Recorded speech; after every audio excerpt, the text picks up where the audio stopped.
This is the story of two combatants in an elite unit. Each had his right leg amputated during combat in Gaza. Part of their rehabilitation, taking up arms, going to the shooting ranges, and re-feeling the sensations they have experienced in recent years. The gestures are precise, rehearsed. Once ready, these war wounded await the starting signal. The results are categorical. They have not lost their touch, nor their smile. Not a single day goes by without people making fun of our injuries. Look, he was amputated below the knee, so we say among ourselves that he has a simple malady.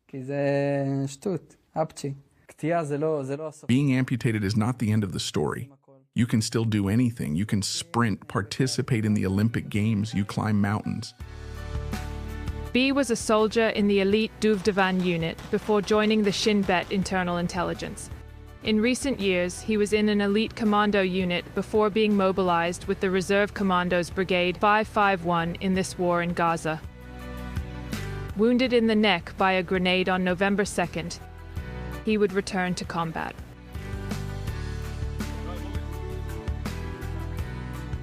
The entrance to the tunnel was in a building completely booby-trapped. 10 soldiers entered. I joined them by chance. 4 died on the spot. 4 needed amputations. 2 were moderately injured. We were taken to Ishalov Hospital in Tel Aviv and Sher Zedek Hospital in Jerusalem. I was in Jerusalem for 68 days.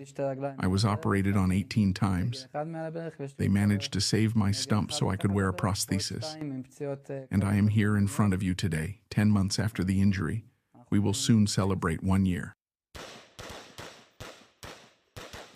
Alicia, a soldier of the Givati Commando Unit, was seriously injured during one of the first operations against the advanced positions of the Hamas commandos in northern Gaza.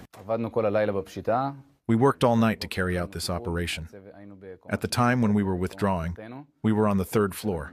The snipers were going back. And that's when we were hit by an RPG missile in the room. 2 of my friends died, Roy Wolf and Lavi Livshitz. I was seriously injured. I didn't want to make the situation worse. I crawled out of the room. I put a tourniquet on myself. I was the first to be rescued in Gaza. Deep inside, the vehicles transported me in Israel were targeted by anti-tank missiles and RPGs, which slowed them down. My rescue took almost 3 hours.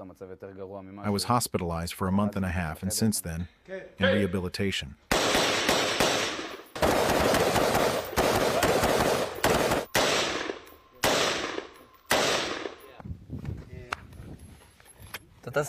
You're traveling with me in January, but it's expensive. $3,500. Every dollar counts.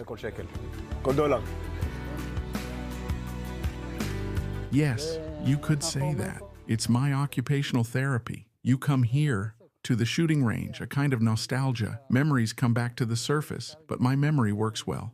Look, I haven't been to the shooting range for a very long time, and the shots are all on target. A way of living through his weapon, his partner, during the last years of service. All these wounded are heroes, young people who have experienced very serious things, both physically and mentally. Most of the time, these young people leave their daily lives and begin their rehabilitation. But here, Boris told me, I am a fighter. He was wounded twice, but he tells me, I am an amputee, of course, but I am a fighter. I put on my uniform with which I saved my people, and I returned to my natural state of combat. I would have been happy not to know him. Well, not for these reasons. But from the moment he regains his status as a fighter, look at his impacts. He drew a mustache on the target. He is a real fighter. Not only on the battlefield, but in life, too. He fights to live. He fights to find a normal life, to work, to study. I admire him.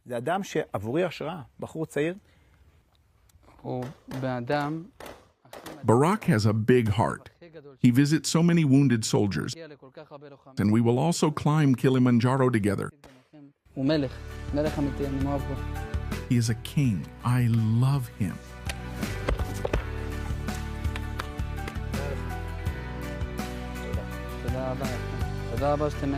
Thank you for sharing my message and that of Elisha without forgetting that of Barak. All of Israel must hear it.